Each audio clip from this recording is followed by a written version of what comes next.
Sometimes interviewers go too far with their questions, which can cause rock stars to fire back at them or flip out. Like when this TV personality chose to mock Megadeth frontman Dave Mustaine's appearance. A roast for the lady. What are you doing for Valentine's? Wow, this lady's very mad. Yet Kiss bassist Gene Simmons would be left utterly humiliated when an interviewer asked him, in front of his wife Shanoon, questions about how many women he had slept with. How's your back, Gene? my back is good. My schmeckle, not so much. That's very nice of you to joke about. It's a joke. Where are you going? What are you doing? Rude. She's so done rude. with you. It's so rude for you to joke about it. I was Really just funny. joking because she's a comedian. Here, big jacket on. It suits you. Thanks for the question. I'm sorry. You're blaming it on me? Don't put this on me. This is all yours. You did the entire setup. Please come back here. You know what? No, you joke about it, and it's not funny. Well, I'm trying to make you feel a little more comfortable. So it's possible that she's done with you, Jane. How do you feel about it? Well, I hope not. You hope not. Please come back.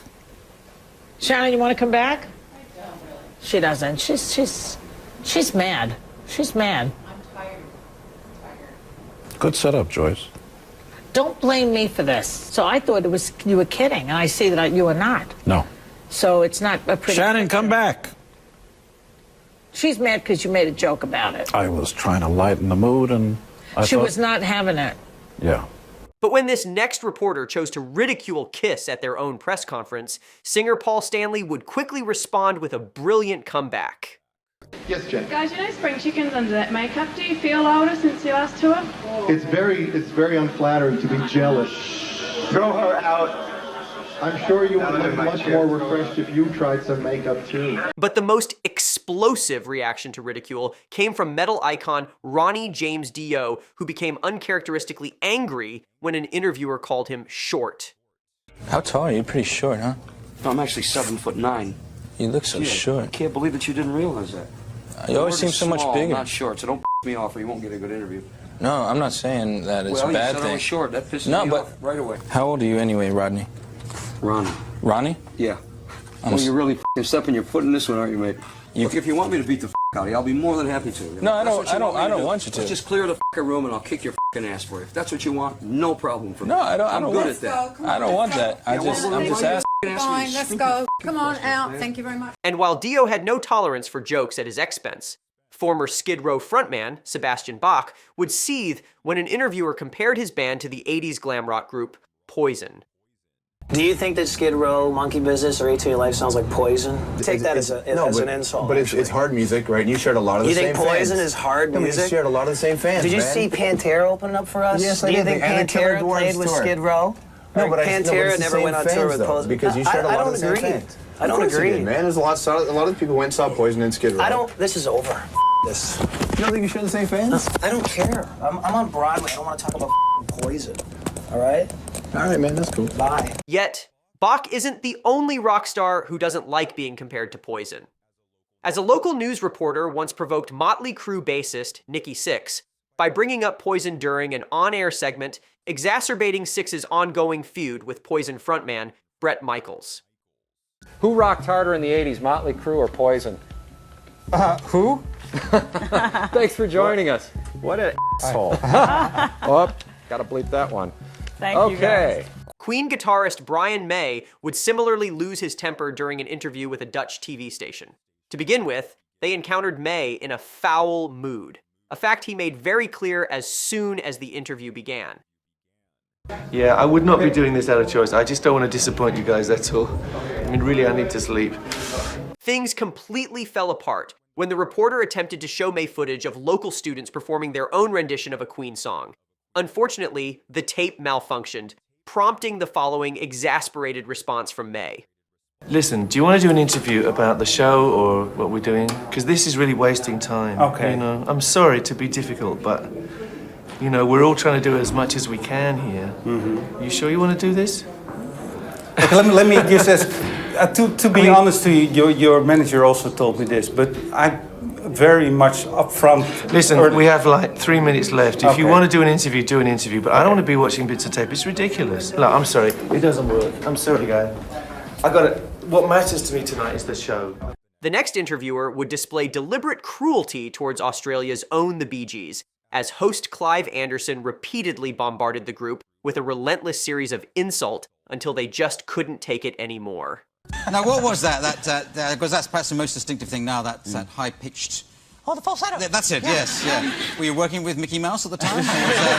Minnie. Yeah. No, he got his voice from me, I'm afraid. Yeah, because I didn't realise you were real brothers. I think you were sisters, actually, yes. but well, I thought we were coming to that in a few minutes. Yeah. Before we became the Bee Gees, we were late tossers.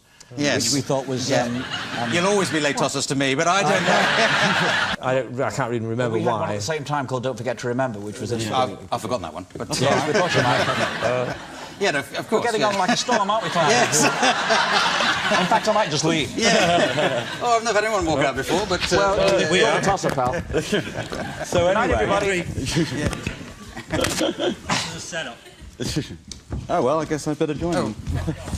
Speaking of disrespectful interviewers, paparazzi often cross the line by ambushing celebrities with impromptu interviews as they just try to go about their day. Like when Foo Fighters frontman Dave Grohl was caught by a paparazzi at the airport. Hey, Dave. What do you think about Katy Perry and Russell Brand getting married? People that aren't f***ing journalists. Journalists, come on, Dave. Be nice. However, in what is undoubtedly the most reprehensible interview question in this video, a paparazzo once congratulated Coldplay frontman Chris Martin on becoming a father shortly after then-wife Gwyneth Paltrow had suffered a miscarriage, with Martin's reaction being justifiably violent. Congratulations, Chris. Get the fuck out of here, man. Have some f***ing respect. Jesus. Have some respect. Have some respect. What are you doing?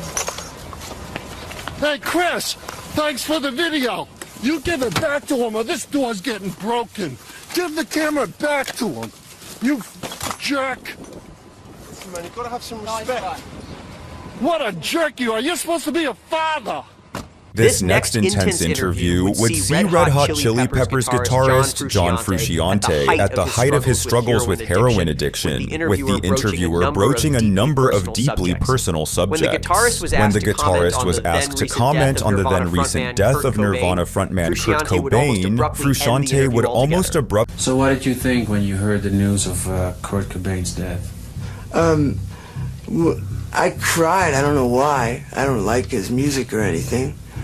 It was awful, you know. But about his baby, I don't want to talk about that. I shouldn't. Then, in what was obviously a veiled reference to Frusciante himself, the interviewer would question Frusciante about the self-destructive habits of rock musicians, causing him to nearly lose his composure.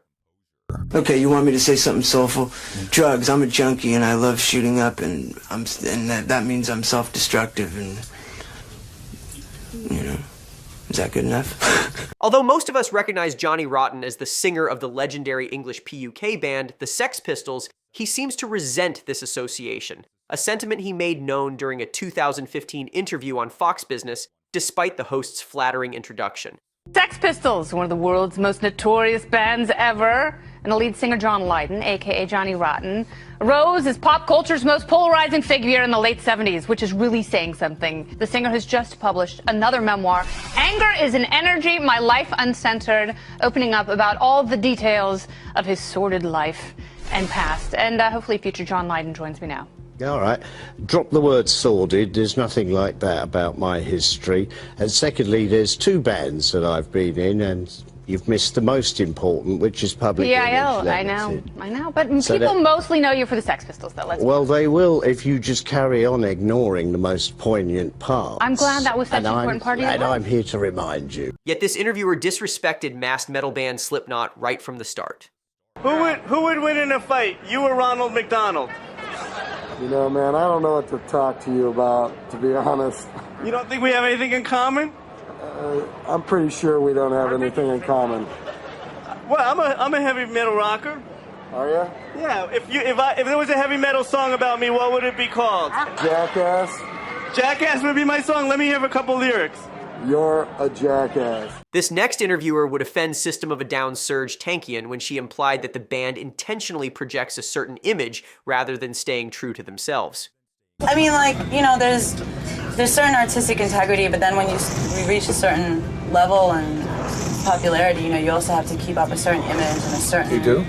Since when? If you depend on perception to direct what you're going to do, then you're going to be perceiving yourself through other people's eyes rather than through your own. We don't. And while System of a Down allowed the discussion to continue, this next interviewer would not get so lucky during a chat with Travis Barker and Skinhead Rob of the Transplants. What kind of stuff you do for fun? Are you doing anything weird? I wake up, go to breakfast, go to a gym. Come on. I swear, I do it every morning. Nothing weird. I'm not going to tell you any of the negative shit I do. No, I don't Are you mean crazy? negative. I mean you dress like a monkey and swing from stuff, do you? God, no. What are you talking about? Why would he dress like a monkey, Holmes, and swing from anything? I don't know. Why would he? Man, you're an idiot. Wow, man, don't be a dick. Get the off my sorry, bus, they just Holmes. kind of sprung Get it in. the off my bus. Take off. Idiot. In this next infamous exchange, Prince walked out of the View after a host made a lewd comment towards him. You don't understand, Prince. I have wanted to make love to you for my whole life. I'm sorry. The next host insulted Soundgarden's Chris Cornell by repeatedly dismissing his music as mere noise. Cornell, however, responded with some sharp quips of his own. What do you want to reach with this noise? Do you want to spread aggression? No, not really. Just want to make some sounds that maybe people might not hear the rest of the day. What is so attractive to making this sound? It's fun. It's like a little kid with a really big toy. Okay, it's fun, but it's so loud. Are you saying you don't like it? Yeah, well, I like it. No, come on. Don't. He's lying to you people. He's lying. Well, no. I like some parts of it, but it's so loud all over. It's constantly loud. I know. Can you believe it?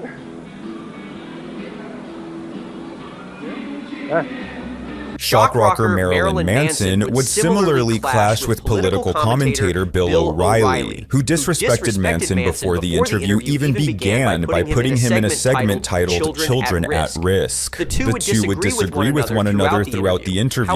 However, when O'Reilly labeled Manson as a corrupting influence upon children, the musician stunned with an incredibly well-spoken. Most children don't understand what you're doing and why you're using the F word and why you're acting bizarre.